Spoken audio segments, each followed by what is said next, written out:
Thank you, Mr. Speaker. Today, we're seeing a full-scale assault on the arts, culture, and public knowledge in America by Trump and Republicans in this Congress. The administration has made it clear they're not just trying to defund NPR, PBS, or make changes to the Library of Congress. They're trying to dismantle every institution that informs, educates, and inspires the American people. From Sesame Street to the Smithsonian, from symphony halls to small-town libraries, Republicans are waging a cultural war on anything they cannot control. The goal is simple: erase facts, silent independent voices, replace them with partisan noise, and use them as propaganda machines to spread disinformation and continue to divide our nation. The latest example? President Trump's removal of Dr. Carla Hayden as the Librarian of Congress, a respected public servant with decades of experience, and his illegal installation of his personal attorney, Todd Blanche, in her place, not a librarian, not a scholar, only a Trump loyalist. But it doesn't stop there.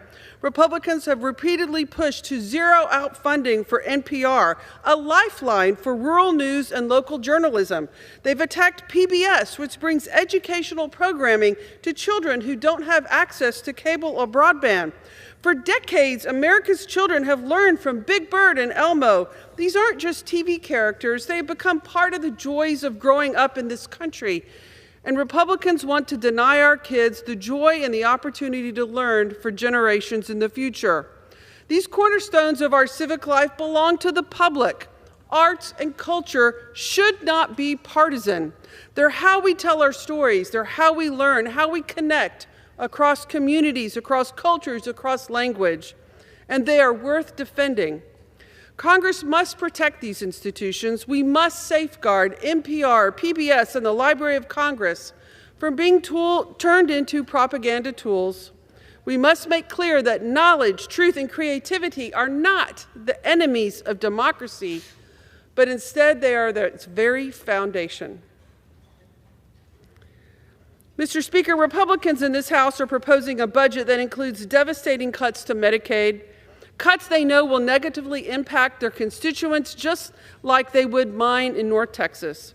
This isn't about balancing a budget, responsibly cutting spending, or making government more efficient. This is about trying to balance the books on the back of working families, children and seniors, and people with disabilities. And in Texas, these health care cuts will be catastrophic. We already have the highest uninsured rate in the country, with nearly 5 million people in Texas lacking health coverage. 1 in 4 Texas children relies on Medicaid or CHIP, and more than half of Texas births are covered by Medicaid. These cuts would gut funding for rural hospitals, eliminate access of care for thousands of Texans with disabilities, and put even more pressure on emergency rooms that are already stretched so thin, causing hospitals to close, making it even harder to find care. It's cruel, it's reckless, and it's part of a broader agenda that prioritizes tax breaks for Trump and his friends over health care for the people who need it the very most. Instead of expanding Medicaid like we should have done over a decade ago, Republicans are trying to dismantle this basic needs program altogether. I won't stand by while they try to take health care away from Texans who need it most. I'll fight tooth and nail to protect Medicaid, protect our hospitals, and to make sure no Texan is left behind simply because they're sick, struggling, or don't make enough money to exceed the meager limits of income for Medicaid.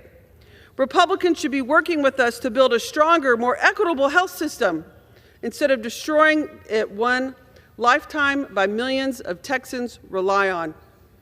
Mr. Speaker, Medicaid is the foundation of our healthcare system. It's good for business. It's good for our economy. It's good for the American people. And I urge my colleagues on the other side of the aisle to join Democrats in defense of this vital program. And I yield back. The chair now recognizes